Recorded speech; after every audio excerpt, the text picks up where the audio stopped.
с хорошими новостями вернулись татарстанские книгоиздатели с международной книжной ярмарки. Она пользовалась большой популярностью, люди соскучились по такой форме общения, как книжная ярмарка и по хорошим книгам. О том, как участвовало на ней татарское книжное издательство, рассказывает заместитель главного редактора Венера Шамсудинова. Доброе утро, Венера! Итак, как прошла книжная ярмарка, как встречали ваши книги? Добрый день, уважаемые телезрители! Буквально на днях завершилось знаковое литературное событие этой осени – Московская международная книжная ярмарка. Стоит отметить, что все 5 дней ярмарки были насыщены на множество интересных событий. И здесь проходили различные мастер-классы, встречи с известными деятелями культуры и литературы. Была насыщена деловая программа. И, конечно же, ни один посетитель не вышел из выставочного зала «Манеж» без внушительного пакета книг. Татарское книжное издательство представило более 200 наименований. И нам было приятно не только представить татарскую литературу, но также и встретиться с нашими читателями, с любителями татарской литературы и получить множество отзывов о том, насколько для них было долгожданно это событие. Вот, к примеру, такие.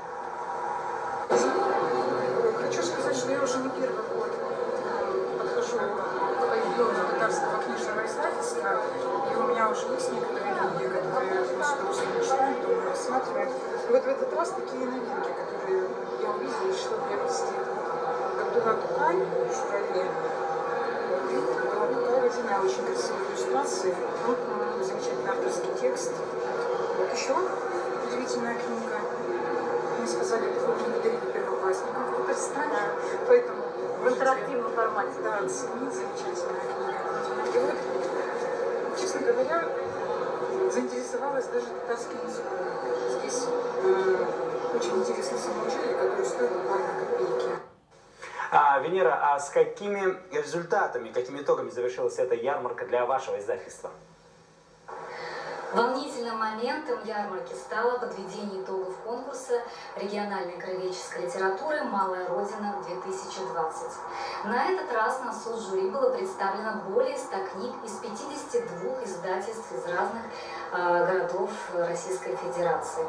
Конкурс проводился по нескольким номинациям. И в номинации, в специальной номинации конкурса «Этот день мы приближали как могли», победила книга татарского книжного издательства, книга легендарного поэта Мусы Джалиля «Моабитские тетради».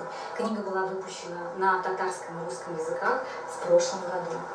Диплом лауреата был вручен в торжественной обстановке в рамках книжной ярмарки. Победителем этой номинации становится татарское книжное издательство «Казань».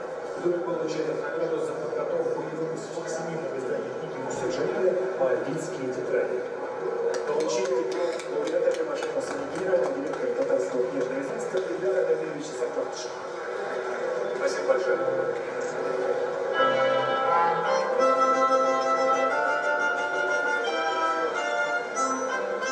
Книга Мусы Джалиля «Моабитские тетради», выпущенная на татарском и русском языках, является факсимильным изданием знаменитых моабитских тетрадей великого татарского поэта, героя Советского Союза Мусы Джалиля.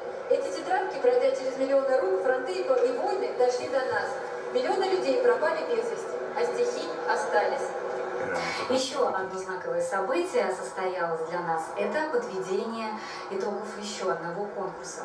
Ассоциация книгоиздателей России впервые в этом году объявила и подвело итоги конкурса на лучшее региональное издание. Сразу 2 издания татарского книжного издательства были удостоены дипломами лауреатов. Это книга-альбом «Республика Татарстан», посвященная богатой истории республики, и книга-альбом «СГ Булгар», посвященная торжественным мероприятиям, прошедшим в Булгарах в 2019 году. Безусловно, подобные победы – это огромная честь для нас и лишнее доказательство того, что татарская литература пользуется спросом как в республике, так и за ее пределами. Огромное спасибо всем нашим книголюбам за посещение этой выставки. И, конечно же, мы будем вновь ждать встречи с вами. Спасибо большое за рассказ и поздравляем с такой замечательной оценкой вашего труда.